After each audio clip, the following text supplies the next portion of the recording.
कहानी है पुनीत और उसके परिवार की। पुनीत अपनी छोटी बहन और अपने मम्मी पापा के साथ रहता था। पुनीत की एक गर्लफ्रेंड भी थी जिसका नाम कुंजल था।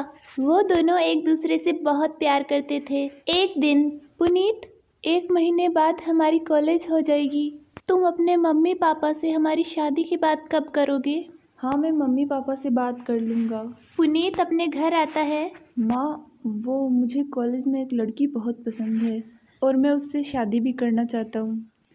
ठीक है पुनीत, मैं तुम्हारी कॉलेज होते ही तुम्हारी उससे शादी करा दूंगी। कुछ दिन बाद पुनीत और कुंजल की शादी हो जाती है। कुंजल बहुत ही सुंदर थी, इसलिए सब उसकी तारीफें करते थे। लेकिन अब भाभी की तारीफें सुन के ननद को बिल्कुल भी अच्छा नहीं लगता था। एक दिन, कुंजल बहू, आज तुम्हारी पहली रसोई है, इसलिए तुम कुछ मीठा बनाना।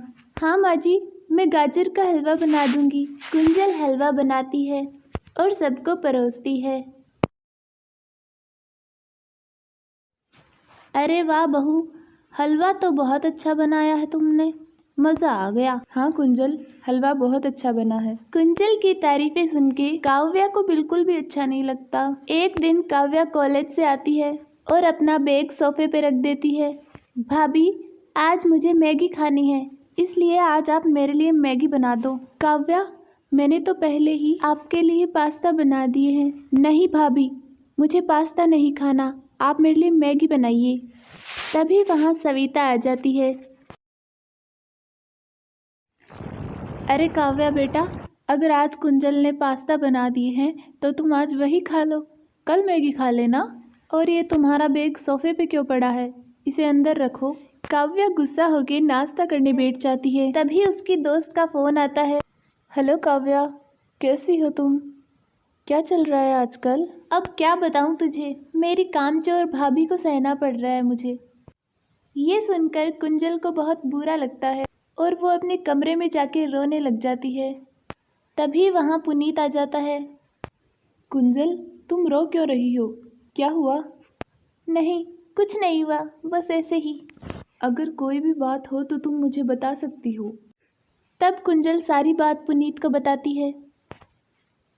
पुनीत चुप रहता है क्योंकि वो अपनी बहन को भी कुछ नहीं बोल सकता और ना ही कुंजल की आंखों में आंसू देख सकता।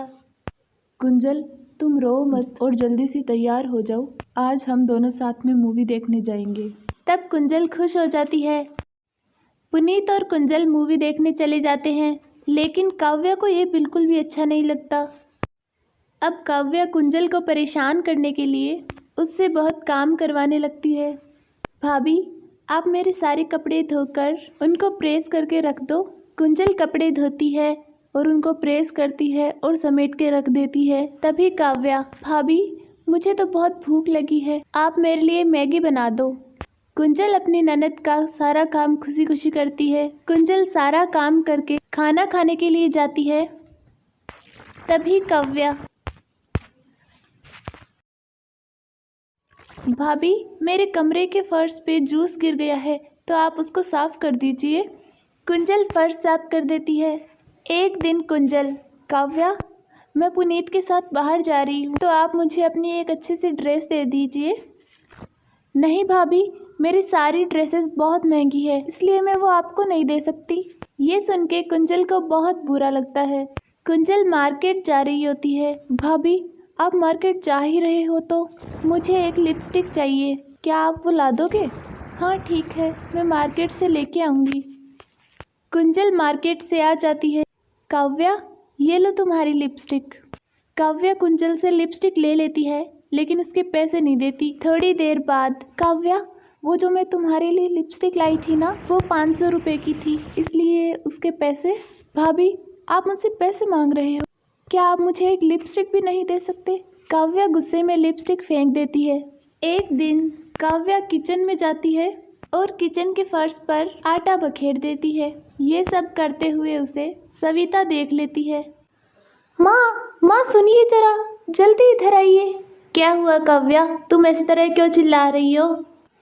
माँ, देखो भाभी ने पूरे किचन की क्या हालत बना रखी है, पूरे किचन में आटा बखेर रखा है। नहीं माँ जी, ये सब मैंने नहीं किया, मुझे तो पता भी नहीं कि ये सब कैसे हुआ। माँ, भाभी झूठ बोल रही है, इन्होंने ही आटा बखेरा है। कविता, मुझे पता है कि ये आटा तुमने बखेरा है। तुम अपनी भाभी के साथ ऐसा कैसे कर सकती हो? मुझे तुमसे ये उम्मीद नहीं थी। तुम दोनों को तो बहनों की तरह रहना चाहिए और तुम इसके साथ ऐसा बर्ताव कर रही हो। भाभी, मुझे माफ़ कर दीजिए, मैंने हमेशा आपको गलत समझा। अब मैं कभी ऐसा नहीं करूँगी।